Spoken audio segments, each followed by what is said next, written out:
Hey everybody, so today I'm gonna make a sort of dish which is a breakfast dish, it's a lunch dish, it's a snack dish, it's whatever you want it to be.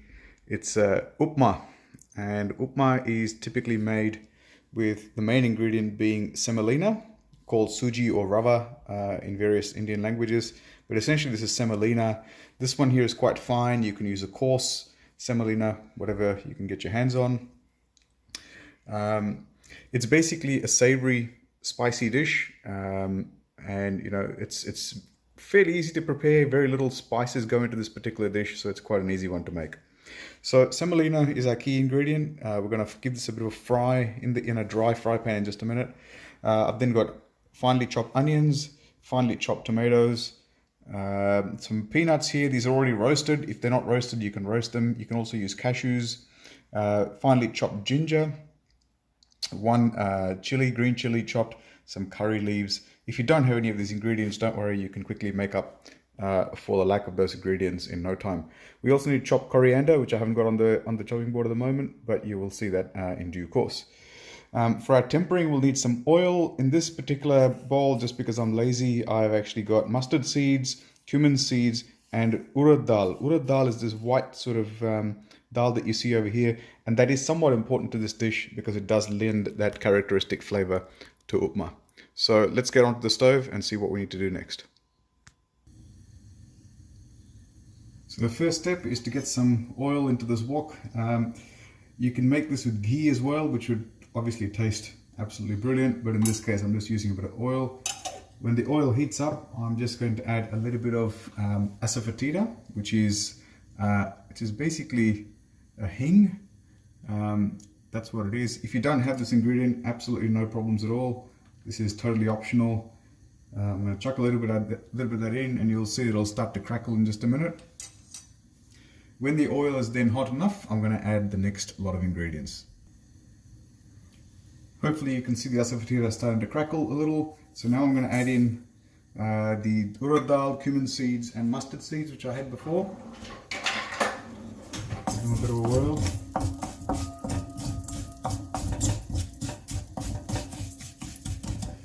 I've got the flame here as a fairly medium flame. Make sure that it's not too hot. And we're going to fry this till the urad dal gets a little bit brown, not too brown. Okay, pretty much cooked. Add in the curry leaves.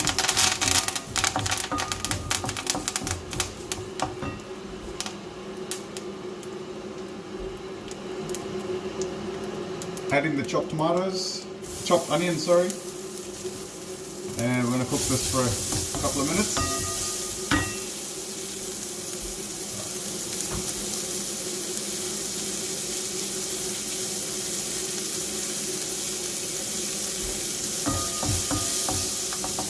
Fry this up for a couple of minutes.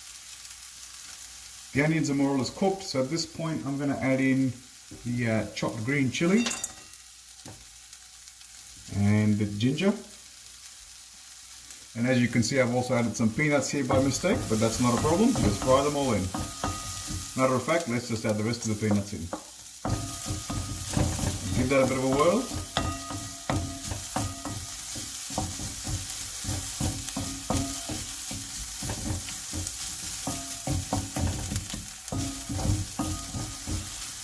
And when you're happy with the amount of cooking the onions have had, then add in the tomatoes as well.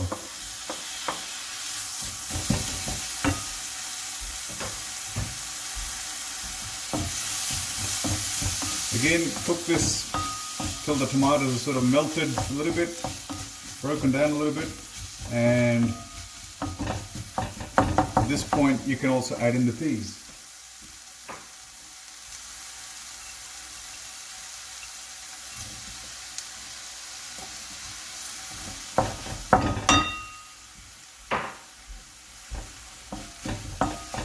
So the classic combination for upma is basically these three vegetables. Well, I guess tomatoes are fruit, but onions, tomatoes, and peas are the three key ingredients, obviously other than the semolina. So I'm going to cook this for a couple of minutes. You can see that all our ingredients are really well cooked. So at this point, all that's left to do is to add the semolina or suji or rava. Now, normally they should be roasted. I'm taking a bit of a shortcut here and I'm chucking them straight in.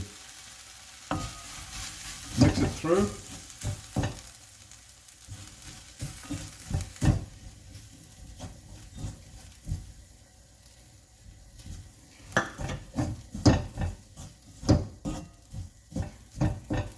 And at this point, what you want to do is add in double the quantity of water, boiling water in this case, to what quantity of semolina you actually had. So here goes about 1 cup of boiling water, because I had half a cup of semolina.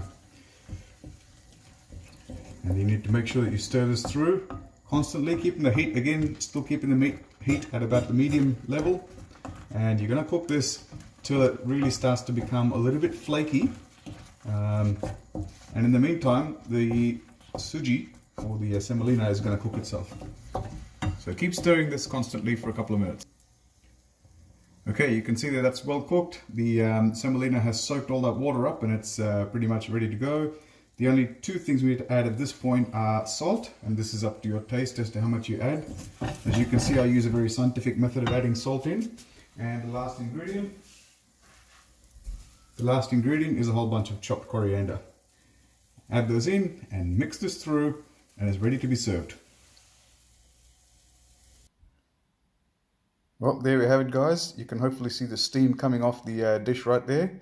It's all ready to go, and a fairly easy one-pot dish. It's got vegetables, it's got all the good stuff, and it's fairly quick and easy to make. So I hope you have a bit of fun making this one yourself as well.